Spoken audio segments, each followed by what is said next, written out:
Good evening, everyone. I'm Cameron Enchev. It's Media Day Monday for Blake Anderson and his coaching staff. Here's a quick injury update. The team is still not sure whether Michael Gordon will be available this Saturday, but A-State's certain that Chris Humes is out for the season. So far, the Red Wolves are 1-2, and that's probably what most schedule makers predicted. Arkansas State was expected to beat Montana State and lose to Tennessee and Miami. This Saturday's game is definitely more of a toss-up. Yeah, I think it's a great test of who we are. We knew we had to play perfectly the last 2 weeks to overcome some of the physical mismatches. This team's going to look a lot more like us in a lot of ways, and I know they're going to be prepared. So we need a packed house. We need a good crowd. We need a great day.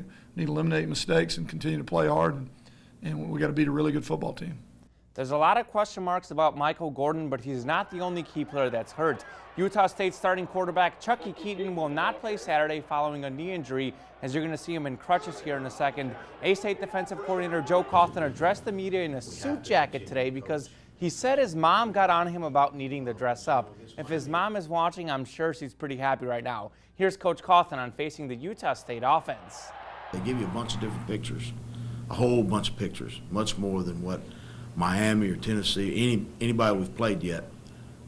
When I say pictures, I'm talking about formations and how much they do. They do a bunch of stuff. So, we just got to make sure we're simple and we can get lined up.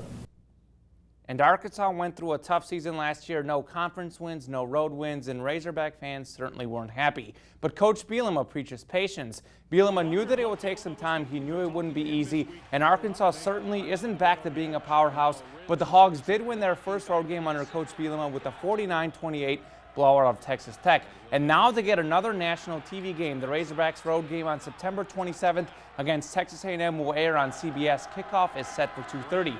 Coach Bielema says he's proud of his team and he's happy where he's at.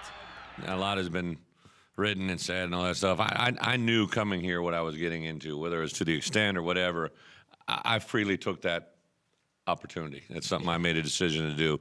The people that didn't willingly go into it were fans, were players, people that were part of this process, not by their own choice or really their own decisions. And Coach Bielema is certainly happy with his running game, as Alex Collins was named the SEC's Offensive Player of the Week after he ran for 212 yards and 2 scores against Texas Tech. Jonathan Williams also added 145 rushing yards and 4 touchdowns. Moving to Preps football, you have plenty of time to vote for the sweetest play of the week. Here are your Week 2 nominees. We start with the game of the week as Reese Coates throws it deep and Tristan Privet pulls in the long touchdown catch. Pocahontas beats Paragould 33-12. There were plenty of big plays in the West Side Hoxie game. First, Cole Sears finds James Johnson for the touchdown as he beats the first half horn. Hoxie tops Westside 42-14. But this was too good not to show as Kenny McFadden connects with Kaysen Story and he finds Thomas Kraft for the hook and ladder and a big Westside gain. For our final play, we head to Gosnell as check out Carlos Blackman's fancy spin and he's off to the races for a 55-yard touchdown run. Gosnell beats Osceola 28-18. Head on over to KIT8.com to vote. Polls close Tuesday at 8. We'll announce the winner that night on Region 8 News at 10. And guys, I just looked at this poll. Allison, your Pocahontas Redskins are leading by a pretty big margin. You happy? She's campaigning. Yeah. She's no, politicking. I'm not. That's just how much Pocahontas loves her Redskins. They do. Can you blame them? Certainly not. Stay with us. We're back after this.